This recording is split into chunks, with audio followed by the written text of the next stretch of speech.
amigos, tudo bom?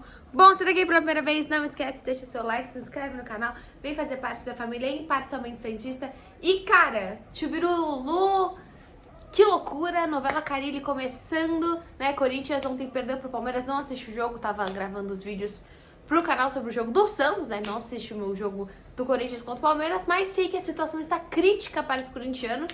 É realmente uma situação delicada aí nesse início de campeonato. Desde o Paulista, né? Acho que a gente sabe como é. Quando o Paulista não começa bem, nós santistas sabemos que o ano tende a não ser muito interessante pro time. Ontem o Antônio Oliveira, acho que é o técnico do Corinthians, caiu, mas já tava ali, né? Um urubu falando lá em cima que caso isso acontecesse, de fato, o Corinthians iria atrás do Carille. Pelo que tá na matéria do Lucas, saudades do Lucas cobrindo o Santos também, o Lucas Mussetti colocou lá no GE Corinthians, eu juntei todas as plataformas, colocou lá no UOL falando um pouquinho sobre esse momento do Corinthians, falando que o Corinthians, a última gestão do Corinthians não tinha uma boa relação com o Carille, a atual não só tem uma boa relação com o Carille, como com o próprio Marcelo Teixeira. Hoje no podcast da Globo, até o Iago Rudá falou, né, que lá na posse do Marcelo Teixeira e na posse também do atual presidente do Corinthians, um esteve na posse do outro, são amiguinhos. Então, assim, o Corinthians vai tratar isso com muito respeito, né?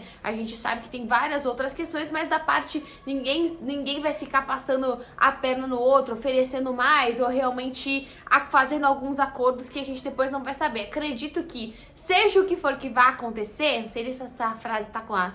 Seja o que for que vá acontecer, muito bonita a minha concordância, vai ser transparente, o que é realmente importante para o Santos. E aí, lendo aqui a matéria que a gente trouxe, né, a gente sabe aqui pela matéria do Lu também falando que o Corinthians tem no Carille o plano A, até viu algumas pessoas falando do Ramon Dias pro próprio Santos, que é o plano B, só que são valores extremamente caros, né, o Santos precisa colocar o pezinho no chão também. Primeiro eu vou dar as notícias e depois eu dar a minha opinião sobre tudo que tá acontecendo.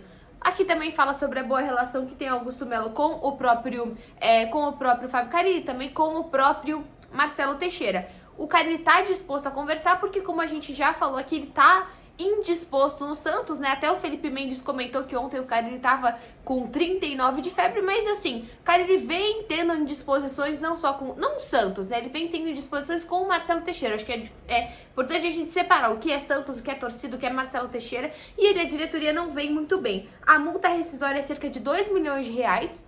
Então aí o Santos hoje, né, até a matéria da Ana Canhedo, do GE, hoje o Santos vai entrar uma grana pelo Lucas Pires, né? São 15 milhões até de uma venda do Lucas Pires, não sei quanto que chega exatamente pro Santos, a venda é alta, mas mesmo assim 2 milhões do Carille seria extremamente interessante pro Santos. E também o Corinthians, a gente sabe que tá mais lascado que o Santos ou na mesma nhaca de dinheiro, então não sei como que seria esse pagamento. Às vezes vão dar o Yuri Alberto pra nós, né? Quer dizer, não sei muito bem como que isso vai acontecer. O Carille hoje recebe um salário consideravelmente abaixo, até porque abaixo com certeza do que o Antônio recebia e outros técnicos também recebiam, o próprio Vitor Pereira no Corinthians.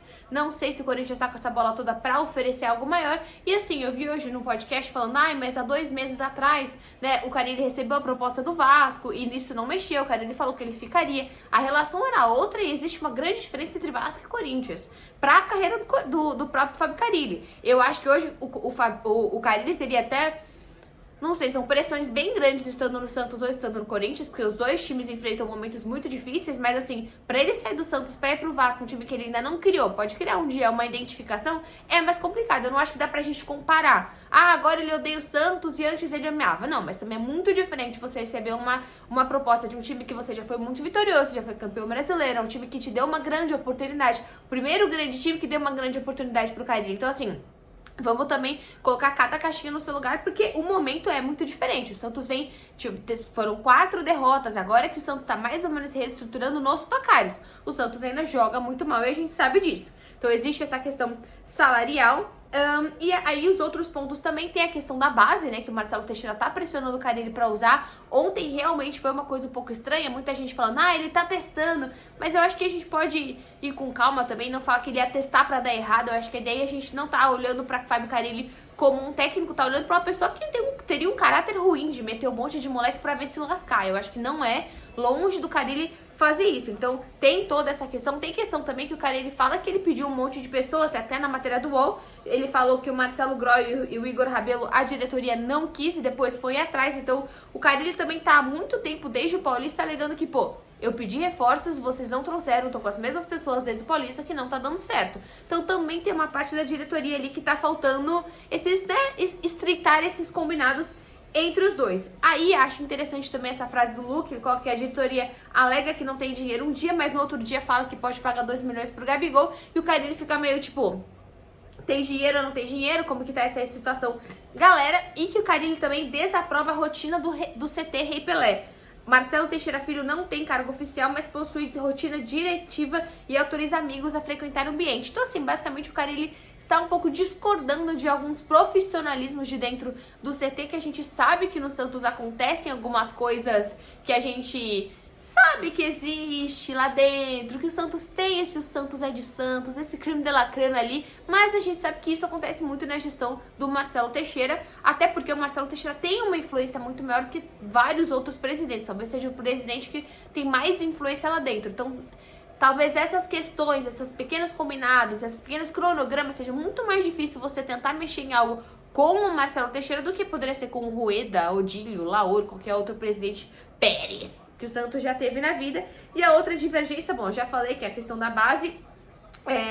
E aí o Marcelo sentiu que foi muito pelo all-in nesse jogo contra a Chapecoense, que ele colocou o Jair, o Wesley e o Patati como titulares e ainda pôs o Souza e o Xavier. Que depois também o Carille deu na entrevista dele falando que a jogada saiu o gol saiu por uma jogada que ele não treinou. Parecia que até que ele ficou um pouco triste. Isso foi bem estranho. Realmente, o Carille ontem parecia que tinha perdido de 4-0 em casa pra Chapecoense. Algo que ficou assim, uma sensação de ok, o Carille claramente não está muito feliz. Bom, dito tudo isso da matéria do Luke, ele até termina falando que esse cenário de fim de festa aí, Santos e Carille, eu acho que assim, eu tenho muito receio de tirar o Carille, porque se o Carille não estiver no Santos, sexta-feira a gente vai ver Marcelo Fernandes treinando o Santos, que eu acho que é uma problemática que a gente já enfrentou, e quando o Santos tá absurdamente, uau, o que vai acontecer? O Santos faz nhaca. A gente viu o que aconteceu quando contratou o Diniz lá atrás, quando contratou o Lisca, quando contratou o Turra. O Santos faz umas contratações de técnicos, se eu não me engano, ano passado, não, acho que na gestão Rueda, o Santos teve 13 técnicos. É um negócio tipo desumano. Teve o próprio Marcelo, teve o próprio Lano Ribeiro, se eu não me engano, também na gestão Rueda. Eu preciso que o Santos tenha um pouquinho mais de planejamento. Se vai aceitar esses 2 milhões, ótimo, que aceite os 2 milhões, porque se o Carille tá infeliz, mas eu acho sim que o Carille tem uma parte de vítima nessa história por não ter os reforços que ele pediu. Então, assim, é um Santos que tem um time fragilizado desde o Paulista, teria uma janela aberta agora. Eu entendo que hoje o Carille, ele treina um time com uma limitação tática, compreendo 100%. O time tem limitações técnicas, sim, mas eu acho que é mais táticas do que técnicas. O Carille tem, sim, um ponto sobre a base, super concordo. Mas eu acho que o Santos também deu prometeu poucos recursos agora pra ele. E talvez essas questões com direção, né, com a diretoria e o técnico, que a gente sabe que quando isso começa a acontecer, não tem muito pra onde correr. É um momento muito delicado se o técnico não se dá bem com o Marcelo. E o Marcelo, como eu falei, que é um presidente que ele é centralizador, mas diferente do Pérez, ele é um cara centralizador que resolve. Vai resolver do jeito dele? Pode ser. Mas ele vai resolver, ele vai dar a cara e vai resolver. Como ele contratou lá o Paulo Brax, como ele tá realmente tentando resolver de uma maneira que ele acha correto, que eu acho super normal dentro de um presidente. Visto do Santos também, que normalmente as coisas funcionam assim. Prefiro muito mais do que algo omisso, que a gente não vê nada acontecendo. Dito tudo isso, medo de quem vai vir treinar o Santos. Se o Carille não tá mais afim de treinar o Santos, se existe uma oportunidade maior, acho que também não precisa ficar ninguém incomodado e desanimado pra treinar o Santos. A gente tem ainda mais de 20 e tantas rodadas que vai ser muito difícil esse campeonato. Então, assim, e acho só que o Santista também tem que abaixar um pouquinho, porque não é semana que vem que vai aparecer o Gabigol, o Ganso e o São Paulo. Se for, excelente. Mas acho difícil porque as contas não fecham, né? Não fecha, a gente não tá conseguindo pagar nem um pouquinho que a gente precisa. Vejo que a chegada essa coisa ilusória do Gabigol de 2 milhões é um negócio muito louco. Seria pra 2025, hoje a multa do Gabigol é tremenda. Imagina se chegar um jogador pagando 2 milhões. O que você vai fazer com todas as outras pessoas que recebem 200 mil? Tem um pouco de desequilíbrio, você não vai querer chegar aqui um cara resolva a situação sozinha, você cria um puta clima merda dentro do Santos. Então, assim, Acho isso tudo muito louco, que o Santos tenha responsabilidade, use o dinheiro com responsabilidade, seja do Lucas Pires, seja do Corinthians, se vier, sei nem como que o Corinthians vai pagar isso, vai pagar em 50 anos, mas que o Santos tenha um planejamento. Eu lembro muito, se eu não me engano, quando o Santos tira o Bustos, ele contrata o Carille, alguma coisa assim, ou tira o Carille e contrata o Bustos, que daí reclama de um Santos não ofensivo e daí contrata exatamente alguém com o mesmo perfil, poderia ter mantido o Bustos. Acho que foi mais ou menos isso. Então, tenha responsabilidade com o que você quer e também traga peças para o que você quer. Não adianta você contratar um novo técnico falando, meu Deus do céu, eu preciso que o Santos seja ofensivo, uou! E aí você vai e dispensa o Patati. Vi muita gente falando, dispensa logo os Patati. Legal, você quer dispensar o Patati? Ok, mas quem que você vai colocar? Hoje o Santos não tem. É simplesmente material humano, não tem quem você colocar na ponta. Você pode ter uma outra pessoa da base, mas o Santos precisa mais do que isso, precisa muito dessa janela. De forma geral, gente, falei 10 minutos, essa é a minha opinião, vamos ver o que vai acontecer. E aí, dependendo do que acontecer, eu volto, que eu não volto, porque sabe que às vezes eu sumo, não é mesmo? É mesmo. Tchau!